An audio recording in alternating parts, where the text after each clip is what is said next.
This segment is the fastest segment on television. It's our hashtag rapid fire round. We reserve this segment each evening to zip through as many trending topics as we possibly can with our expert guest. And tonight, that expert guest is the Hollywood conservative herself, Amanda Head. Amanda, welcome back to America Trends. Hi, thanks for having me again. Absolutely. Now, first up, Amanda, reality TV personality Scott Disick is trending today. He apparently has a sponsor for his Instagram page because he posted a picture with the product and posted all the instructions from the sponsor in the caption under the picture. Amanda, I guess it isn't expected to, that he would be the brightest guy in the world, huh?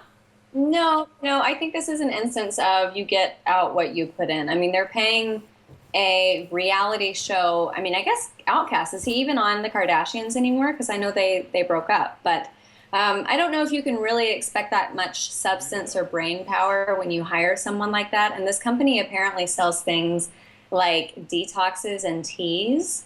And from what I've heard about him, vodka is more his beverage of choice. So, it's a free market, assuming they had a contract. I think they have every right to decline payment since he didn't meet the terms of the contract. But I think it's just a big laugh at his expense for all of the rest of us. Possibly. All right.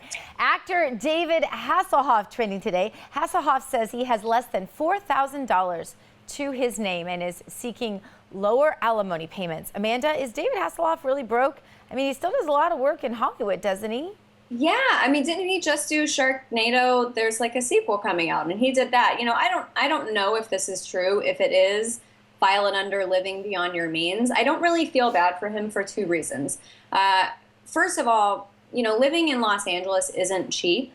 But even with that being the case, I can't imagine they said he had $66,000 worth of expenses.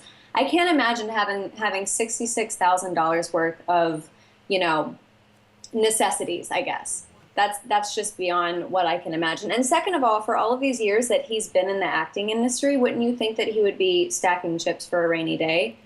I think they just get really good at hiding their money. That's what I think. I think so too. I don't think there's much validity to this. I think it's probably just a sob story or him just reaching out for a little bit of press. All right, well, a new study found that Asian Americans are healthier than other U.S. adults. Amanda, why is this? What is their secret? I would love to figure this out because I really do love Asian food, but the problem is that I really like the fortune cookies and the fried stuff. I know, same here. Whenever I go to a Thai restaurant or Japanese, it's the least healthy stuff that I want. Yeah. I'm from the South, so it doesn't surprise me at all that really any culture is healthier than we are. The gym that I go to here in Hollywood, the sauna is actually constantly packed with elderly Asian American women who, by the way, are not modest at all. Yeah? But, they're not necessarily using the workout equipment, but they are in the sauna. So it seems to me that they are pretty cognizant of their health. And, they're probably eating less because they're eating with chopsticks. So maybe that's why. Maybe we should start eating everything with chopsticks. That would definitely help me. If I could remove all of the silverware from my apartment and force myself to eat with chopsticks, that would be great because I don't like eating with my hands. Pizza and hamburgers are going to be interesting to eat with only chopsticks. That would be a challenge. I think we have a whole new hobby here, don't we? All right, Uber has started testing self-driving cars in Pittsburgh. Amanda, would you jump in an Uber that didn't have a driver? Absolutely. If there is not fear of death or dismemberment, it doesn't really thrill me. And this just seems like... That's why you got in the picture booth with me. Now it's all making sense. No, but I love roller coasters and skydiving and all that kind of stuff. And, I guess comparably, you're basically hopping in a giant computer that's kind of propelling you through your city like a pinball. And it doesn't really scare me on city streets. I think once you get out on the freeway and you're at higher speeds, that might become an issue. But my concern with this is also the fact that there are aspects of driving that you can't really duplicate by a computer. If a ball goes out into the road or heaven forbid a child or an animal or something, and I don't know if that's something that they can really perfect computers to react to. Maybe they can, I don't know, but I would definitely be a guinea pig, so sign me up. All right, speaking of self-driving cars, also trending today, Google applied for the new patent on the front end of their self-driving cars. They will have an adhesive that in the event that a car hits a person, it glues the person to the front of the car to minimize injuries. I'm not sure I see how sticking a person on the front of the car helps minimize injuries. I'm missing something here. Not to go back to the pinball reference, but I think that's what they're trying to avoid here. Getting hit by a car once is bad enough, but if you ricochet off that car and hit the pavement or another car or, a street post or something like that, that's twice or 3 times the impact. The adhesive apparently would be similar to the viscosity of like fly paper, which I don't know if that's really going to be that effective with a 150-pound human.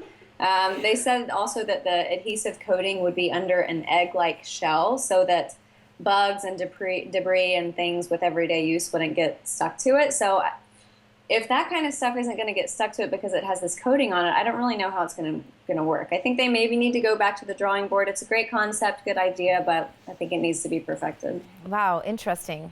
But that's really interesting. All right, a new poll asked Native Americans if the Washington Redskins name offended them, and 9 out of 10 said no, they're just pretty much fine with the team's name. Amanda, I thought there were people in agony over the name of this team.